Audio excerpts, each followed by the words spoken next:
daawadayaal waxaad ku soo dhawaataan qaybta koowaad sheeko jacayl oo aad u xiiso badan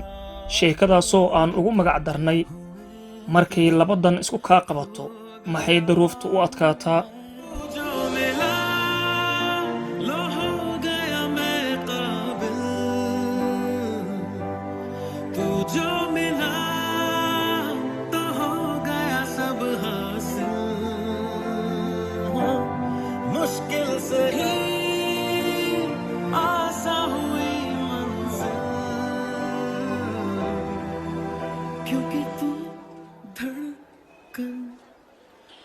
ruux kasta oo qisadooda looga sheekeeyo qeyro ayay la ilmeeyaan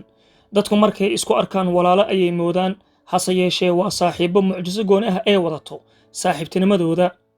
wiil yar oo ka dhashay reer ladan oo aan ka dhex bixin waalidiintiis ayaa aabbihii iyo hooyadii qorshaysteen canugooda yar oo ay dhaleen inay iskuul geeyaan go'aankaas oo ugu dambayn la isku raacay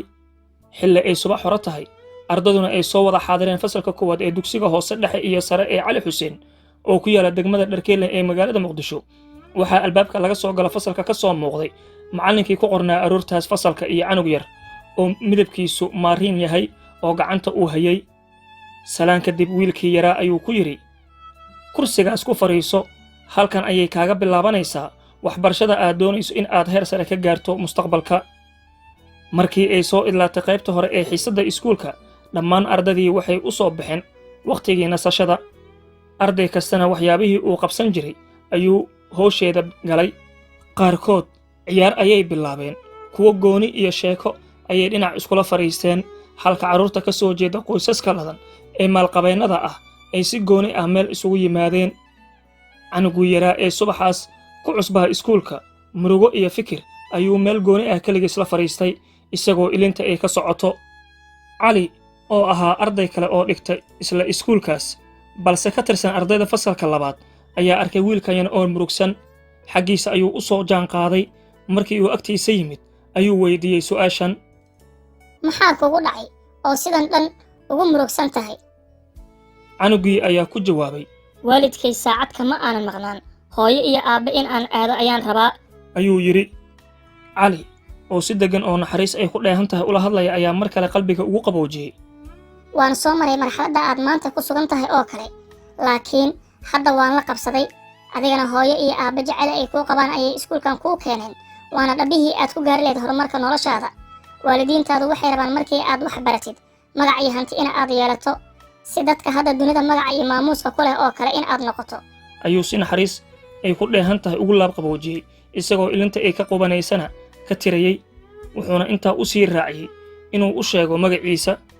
haashin ayaa laydhahaa ayuu cod gaaban ku yidhi halka dhankiisa u sheegay in cali la yidhaahdo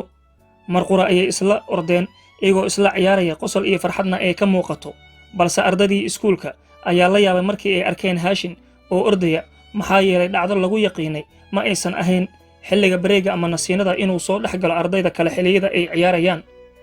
badankeedna uu meel gooni ah keligiis istaagi jiray dhammaan ardadii kale ayaa ku soo biiray orodkii iyo ciyaartii haashin iyo cali mid ka mid a macallimiinta oo ku soo baxay qosolka iyo farxadda ardayda ayaa arkay wuxuusan horay ugu arag dib intuu u laabtay ayuu u tagay maamulihii iskuulka isagoo ka codsaday inuu soo raaco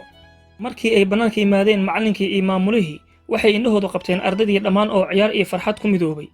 maamulihii aad buu u farxay markii la iswaraystayna waxaa maamulihii loo sheegay in cali uu ka dambeeyey farxaddaas waxaana cali hoggaamiye looga dhigay dhammaan ardadii dhiganaysay dugsiga hoose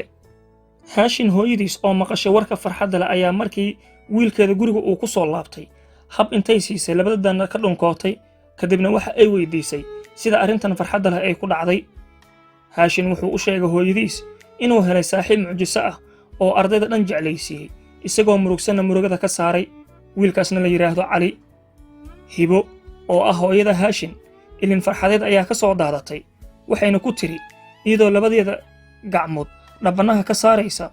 hooyo saaxiibkan cusub ma inoo keeni kartaa si aan guriga ugu casuumo haashin hadalka hooyadiis aad buu ugu farxay intuu hab siiyey hooyadiis ayuu ku yidhi haye hooyo mahadsanid waan u sheegi casuumaadda aad u fidisay saaxiibkay intaas ha inoo joogto qaybtii koowaad sheekadii la magac baxday markay labadan isku kaa qabato maxay duruuftu u adkaataa sheekadan waxaa qalinka u qaatay Cabdirasaaq Kulus anigoo Bila Maxamed Cabdi ayaa idinla socodsiinayay intaan qaybta labaad ee sheekadan ku kulmi doono toddobaadka dambe waxaan idinkaga tagaynaa sidaas iyo nabadgelyo